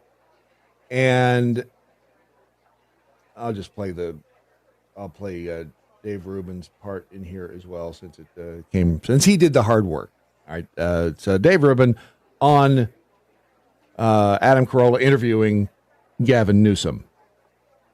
From 2013, 12 years ago, well before we were all talking about DEI and wokeness and everything else. But if you want to see the long march through the institutions and how these people just wrecked everything, here's Carolla and Newsom discussing a little something about racism you might find interesting. Half of African Americans in the state of California, roughly half of Latino families, have no access to a checking account or an ATM, things we take for granted. They don't have a checking account. What's wrong with them? And well, because they don't have the resources to sock those things away. Well, why do we have them? A lot of different reasons. Why those two groups don't have access? Well, a lot of it just happens to be that. We can talk about flawed? No, they're hardly flawed, but they're struggling. Genetically Folks are making flawed. Their word. Hardly, not absolutely. But okay, not. Do Asians have this problem? I mean, a lot of communities have. A lot of whites have these problems. Oh, so that's not just black and Hispanic. No, but why did you bring up black and Hispanic? Because the magnitude is ominous. But why so many of them? It just happens to be the magnitude. That's the way God planned it? Not at all. Well, what happened to that? There are a lot of issues, and that the communities are struggling. A lot of new immigrants. Struggling? A lot of different reasons. The only reason why is the magnitude of the problem. There's so many more. The magnitude in percentage But there's no way to figure out how that happened. We could talk about it. You know what I'm dealing with? I don't want to have a sociological debate. Sure, why would you? No, here's why. Why would you want to do that? Because the person from the Times wouldn't write good things about you if you did that. No, that's not the case, because I want to deal with reality. No. You want to deal with reality. I want to deal with the reality of people that are struggling, people are suffering. I want to deal with the problems in a pragmatic way. Why are they struggling and suffering? We can hold hands and surmise about all these underlying reasons. I don't want to do that. want to know why they're struggling. Why are they struggling? A lot of folks are struggling because they can't find why jobs. Blacks and because Hispanics? They're working. Why blacks and Hispanics? Across the board, all socioeconomic. Okay, so everybody. Everybody's struggling. So, right. Corolla walked him all over the place. That was funny. Gavin Newsom. I mean, it's that whole class of people. Most interviewers wouldn't push back like Corolla did there. This is Corolla on a podcast called Dad Saves America, and he is talking about when he was pushing back on the COVID thing and how it was not as big that it was a manufactured crisis. It was not as big, and it wasn't affecting the people that are muckety-muck upper-ups in government were telling us that it was affecting. The bus, but she didn't. It's like, guess wrong. Oh, hang on a sec. Yeah, he makes a good point about Rosa Parks. How far back should I go here? I'm just going to go back. And it said, I'll paraphrase, but basically COVID kills old people and it kills sick people, and the rest of you got played. He's talking about a tweet he made. And who's getting played next time? Because that's the way I looked at the whole thing. And who's getting played next time is a really important question. Yeah, because I want to be prepared for the next one. Because first off, I don't like the way any of you reacted to this. We shut down schools and beaches and outdoor dining, and you went right along with it and started enforcing it. Yeah. We should have never done it. There should have been a rebellion. But anyway, I sent that tweet out. Got a lot of people super angry. Really angry, and like Newsweek and stuff like that. And Judd Apatow, who's a friend and is a really good dude, he called me and he said, "You got to take that tweet down because people are pissed." And I was like, "Can't do it. It's up today. It's been up for 2 years, however many months. I'd never touch it. I never took it down. I would never take it down. I would say I'm wrong if I was wrong about it, but that's what happened. Old people and sick people died, and the rest of every 22-year-old dude who doesn't have a pre-existing condition got played. Right. So that's my opinion. I think my son was in school in the fall of 2020, but I'm in Texas. Right. So I'm in LA, and they closed every school, and it hurt the kids, and I said it would hurt the kids, and then the LA Unified School District started clapping at me, and I was like, "You guys are idiots. You're hurting kids. You're cowards. Go back to work. Stop being a coward. You're either lying or you're cowards or whatever. Go get to work. The guys at the Trader Joe's are working. Go to school. Go teach your kids." And they started coming after me. And I was like, look, A, what I'm saying is accurate. And then B, you're hurting kids. And then C, everyone is telling me to shut up. I'm like, I don't know what you want to do or who you think I am or historically. And by the way, all they did is applaud every person historically. They did Rosa Parks was told to ride in the back of the bus, but she didn't. It's like, guess where all you off? You're in the back of the bus. Right. That's a great point. Y'all went to the back of the bus. Those of us who were pushing back and saying, blow me, I don't want to, and by the way, take your vaccine and shove it up your ass. We're the ones that didn't want to go to the back of the bus. And it's finally, it's taken how many years now? 5 years for this tide to shift? Finally. We need to really be grateful that these changes, these seismic changes are happening, and we can't let up the pressure. I think I asked a question a few weeks ago, do we go after people who are leading the charge on, you got to get the jab, you got to do this, you got to do that. Do we go after those, or do we just let sleeping dogs lie and we move on and we try to move forward? But I'm starting to think you got to go after them, because otherwise there's no pain for those people who tried to play us. There's no pain for those people in government, which is I think that's why it's so satisfying. They get pardoned. Yes. Liz Cheney gets pardoned. You see where Liz Cheney was trying to scream at Elon Musk and tag the wrong Elon in her post? Oh, no, I didn't see that. Who'd she tag? Yeah, she didn't. Some guy named Elon, just at Elon instead of at Elon Musk. Oh. And people are like, you're too stupid to even tag the right Elon in your post, you grifter. It's good to see these people getting what they deserve. Stop it. Don't do that again.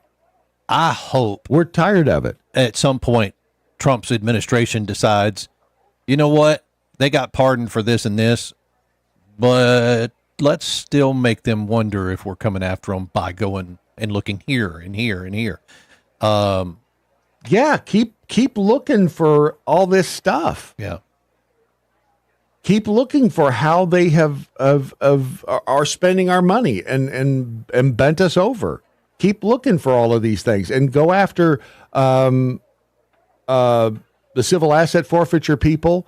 I certainly hope that is tackled in more depth. Go after all of these things, and Biden pardoned 37 death row inmates or commuted their sentences.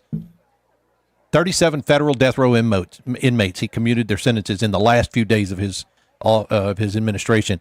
Bondi yesterday said, "Nope, I want all the states to now put them back on death row." And that's as a state crime. Like with what's her face, with Liz Cheney. Do we go after her on the state level? The states do it. There's always a way around the pardon thing, I guess. I don't know if that's right or wrong, but it is what it is. Yeah. We have Brandon. I do have Brandon today, and he is on there. All right. Yep. All right. Well, we're going to create the hole, and when we do, on the other side of the hole, when we jump over it, there will be the Brandon Morse on the Daily Mojo. Stupidity is not a competition. The whole island will become so... Unless you're a politician. ...overly populated that it will tip over and capsize. The Daily Mojo. The Daily Mojo. It will tip over and it will capsize. That is by far one of the best clips of a politician ever. Hold on, I need to play this. Brandon Morse is a brand risk on Rumble and the Daily Mojo. All right, so ignore that part because he's not a brand risk on Rumble. You're not doing that at all anymore, are you? I should be uploading everything that I do on YouTube to Rumble as well at some point in time, but I just keep forgetting to. Yeah, there needs to be an easier way to do all that. It really does, man. Like there are so many like social media platforms to keep up with nowadays. No joke. I've gotten to a point now where I'm like, I'm going to focus on just a couple or maybe a few, you know, and you can find me there, but I'm not going to spread myself out so thin that it drives me crazy. Because here's the thing. All these platforms have different algorithms, you know? Yes, they do. And I don't want to figure out the algorithm for every single platform. It's annoying. I don't either. And I do that with Phil Bell and his morning update. We put it on YouTube and then I'll put it on Rumble. It gets far better reception on Rumble. Mm-hmm. So you probably should go to Rumble. Should. Rumble's a great platform. I'm not saying anything bad about Rumble. It's a fantastic platform. I probably do need to start uploading stuff. Yeah, I would do that if I were you. You're going to get, I think, better response in the long run. But your YouTube channel is the Brandon Morse over on the YouTube, and over at redstate.com as well. Very proud of that. In a very short time. Nice. Yeah, we're growing good. fast. Yeah. But the problem is what happens when you piss off YouTube by something that you say and they pull the rug out from underneath you. Have they already given you a strike? I've already done that. Oh yeah. What they give you a strike for? It was when I was on stage at the TPUSA America Fest, and I said that the vaccines didn't help and that COVID wasn't that big of a deal. And YouTube did not like me saying that, so they struck me. Really? Yeah. Am I frozen, or is that just? Yeah, you're not frozen on our side. You're not frozen. Okay, good. Well, and it's you weird have like it froze at a drug-fueled moment of panic. No, it froze it froze with my arm behind my head, which is really kind of freaky because I look up. Tell me I can leave this room. I'm pretty sure my arm. Tell me I can leave this room if I want. Tell me I'm making sense and I'm not slurring my words. Is half of my face drooping? Because when you look up and your arm is still behind your head and you're going, I don't think my arm's behind my head. I'm pretty sure. All right, so the people that are going crazy in DC right now, all of the USAID folks who have essentially lost their gig. What's your take so far on what Trump is doing and the response of the people in DC? So my take on what Trump is doing is hell yeah, brother. Keep it going. Set the entire place on fire. Dig down to the foundations and find out where the rot is like coming up from. And from the reactions from the people in DC, my reaction to that is I don't really care, Margaret. Best meme ever. Their tears and their outrage is just like music to my ears. It's for me, it's fun to watch those. They're all standing outside the USAID offices, and each one of them have a turn at the microphone with Mack truck face Maxine Waters standing next to them. And these people, it's like watching a carnival for me. They are losing their shit because we're auditing them. Yeah, exactly. The people who are all about we're the party of the people don't want the people to know what they're doing. Exactly. That's a little strange. Yep. It's a little strange. But the thing is, though, is that I think at this point in time, and I wrote this yesterday, I think they're legitimately trying to restart some riots. Oh, yeah. Big time. Big time. Why don't you think they're being successful? Didn't we have 50 capitals march yesterday? Monday. Yeah, 51 or something like that. Yeah. We had 500 people in Austin. Yay. Woohoo. Yeah. That's still a lot of people. There's a lot of people, but it could have been a lot more. But nobody set fire to anything. They talk about peaceful. They want it to be a peaceful protest, but of course they do. BLM was a peaceful protest. Yeah, exactly. That's what they like to paint. Portland was a peaceful protest. But the thing is like Democrats have nothing at this moment in time. They have no leadership, no plan, nothing, right? So the thing that really will help them at this point in time is to start a riot, which sounds counterproductive, but it's actually not. Like with a riot, you at least galvanize your base. Like you unite them, you charge them up, you send them into action. It allows for the legacy media to start generating narratives that actually help the Democrat cause.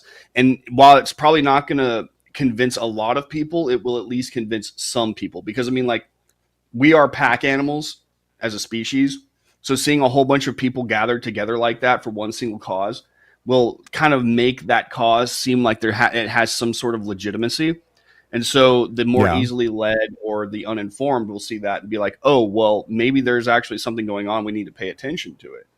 So it's not going to convince everybody that like the Democrats are onto something, but at least it will convince some people and it will get their base motivated. That also opens the door for things like, donations and groups to fund them and stuff like that. So it's a riot would actually benefit the left at this point in time, or a bunch of them. But it doesn't seem to be catching, and it's not really. I mean, right now, riots wouldn't be seen as cool. I don't think. I think that you're right. The issue that they're having, though, with this is the fact that, like, Black Lives Matter and, the last two riots were helped along by a social media platform cadre that was willing to carry the water for the Democrats, and they no longer have that. Yes. Now Elon Musk took over X. and or Twitter, and then he turned it into X, and now all of a sudden it's much harder to get a narrative going for the mainstream media. And so, and Facebook too. Yeah, well, they say that. I got blocked not blocked, but shadow banned the other day. So I was fine. What'd you do? What'd you I uploaded the Selena Gomez thing. Y'all remember that? Yeah. Where she cried. I made a YouTube video around that and the reaction of leftists, and I basically just said, I don't care like how sad you are, like we need to deport these people. That was my essential part of my entire thing. And I uploaded a clip to that to Facebook, not Facebook, but Instagram, and Instagram 100% said, we're not going to let that get out. See, I feel bad for Selena Gomez because I think she YouTube has some mental issues. Yeah. They took you down? YouTube, they're going to do the same thing to your channel, so... The funny part is video didn't do half bad. It was the short that because what you do is you create videos and then you like clip it and then upload shorts. And the short they said we're not going to let you. I'm not good at that. I did that's I gotta learn. I gotta do that more. I gotta do it at all. It's just so little time, so many things. Did you see the story about the that Mike Schellenberger put out there about USAID and the Office for Corruption and Crime Management or whatever the hell it is being? Did you see that whole thing he put out? I did not. Okay, please catch me up. Amazing. It is this stuff goes deep. This whole thing goes super duper deep, and it's scary what an apparatus they had built around USAID, and it was a grifting, money doling out operation, and they even had like the SS arm of it. They had the army of people. This they called it the what did they call it, Ron? It was supposed to be this whole group that was investigating corruption and crime within the government, but it turns out it was just they were like the linebackers for that were running interference for all of these little money laundering schemes that they had going out there. And it is amazing. It's no wonder that everyone is crying about USAID because that's where all the money was going. That's how they were doling out money to all of the special interests. That was their secret little weapon. And Elon has drilled down in there, and it is so much. It's not just fun. It's scary watching it too, because this was really, I think, the beating heart of the big scandal in Washington, and they just nailed it, man. They shot an arrow through its heart. You ever seen the? You think this is going to keep going? Oh, let's see, which one was The Dark that, Knight was and the who one was with in it? Christian Bale and Heath Ledger as the Joker. Yes, yeah. You know that scene at the end where Two-Face has Commissioner Gordon and his family, and he's like, he's like, "You're not gonna hurt my family," and Two-Face goes, "No, just the one you hurt or love most." And he starts pointing the gun at like his wife, and he's like, "All right, put it down." And then he points the gun at his son, and he's like, "Could you put it down?" He's like, "We have a winner." And like that, that's Elon Musk right now. He's pointing the gun at various parts of the government and watching the reaction. And now that the Democrats have absolutely lost it over USAID, he's going in. That's got to be where. But here's the thing: it might be the beating heart, but I think that it goes so much further. I bet that there's other places. The government is so multifaceted, and I don't think the Democrats are actually that dumb in terms of corruption and trying to organize and redundancies for their money and power and stuff. I don't think it's just USAID. Right. There's got to be so much more other departments where they're actually hiding all this stuff. The more Doge digs, I'm pretty sure the more we're going to find. And I bet there's something out there that makes USAID look like a joke.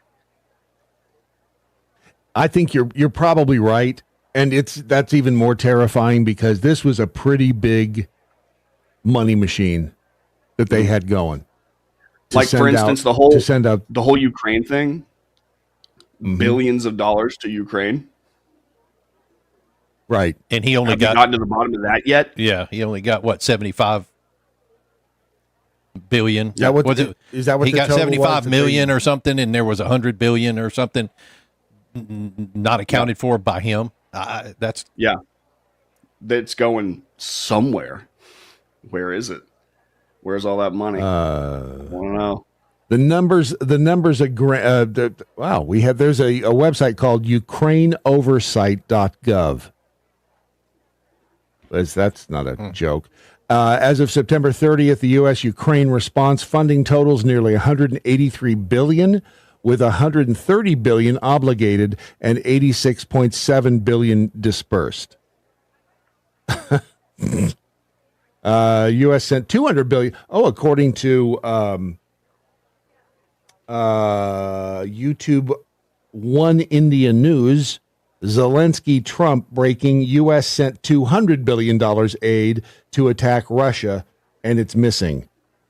Where did the money go? Oh, really? Wow. I mean, this is it's amazing what they're digging up. I'm quite certain it went to several people who were pardoned at the end of Biden's administration. Just a guess. Oh, yeah. Yeah. It's now here's the thing. He pardoned them federally. He did. He didn't pardon them on a state level. Yeah, that's why Bondi's going after that's why she told him to reinstate the death penalties for the 37 federally mandated death penalties that Biden do we get to see Liz Cheney in a perp walk? Please. I would love to have a parade, a literal parade down the center of like Dallas, Texas, or some red state, Florida. I don't care. It will have floats. It will have balloons. Okay. But like at some point in time in the middle of all of that is Liz Cheney and every other corrupt Democrat, non-elected or unelected bureaucrat, whatever, in chains, in orange jumpsuits, just walking, like being paraded down the street. Batons twirling around them, Bluey shows up in a big suit. Hey, I want that. It's going to be delicious. All right. So, the Brandon Morse on the X, you got the great piece over at Red State. Sure looks like Democrats are trying to start more riots. You've got the Brandon Morse YouTube channel. You are out there. You're not spread thin. You are spread deliciously thick. How's that sound? Wow. Go to your audience. Baby. Please go to my YouTube channel.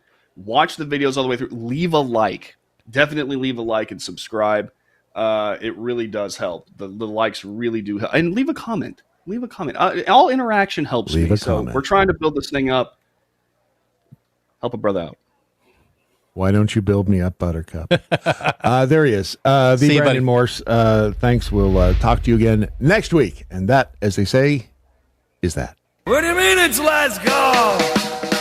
2 hours of auditory deliciousness and fun, excitement, and money laundering, known as the Daily MoJo for today, Thursday, February the 6th, the year of our Lord 2025. Let's find out if anybody learned anything. Let's see, over in the the Rumble chat room, we'll start there. Wombat Mommy, Brad, Caroline is way too young for you. It might not even be legal for you to even look at her. Wombat Mommy, you obviously were don't not listening. Yesterday and the day before, we discovered that Caroline's husband is 59 years old, and she's 27. Yep. I'm just saying, she's got daddy issues. And there's nothing wrong with that. Let's see. Bugs Mom, Missy, I'll add into my prayers. Yeah, prayers out for Missy, 13, and her family as they go through some surgical stuff today. Appreciate that. Over on the X, Pika Pool, the USAID kerfuffle shows that the stuck pig squeals the loudest. It really is. And I think Brandon may be right. There's probably other there's probably a multi-headed we've snake. just gotten started. Yeah, you'll find and some it more. is so good. We cannot ease up on the pressure. Dr. Free Range Prisoner, USAID is just an artery that provides some of the flow from the beating heart of corruption in D.C., which is the lifelong swamp members in Congress. True that. Over in the Daily MoJo chat room, Fake Zoe says, later, Lisa and everybody else. And Freebie38 says, here's your daily reminder. Ron, try to be less gay. And if you're hired to do a job, be good at it. There you go. Try to be less gay. That's good. I think that's good advice, no matter who you are, quite frankly. Thank you. As for the rest of you, remember that we, the people, must hang together. Otherwise, we shall surely hang separately. Fact. 6 separate Tyrannus, resist stupid. And good night, Doc Thompson. Wherever you are. We'll see you. Tomorrow's Friday. Yeah, baby. Watch and listen at thedailymojo.com.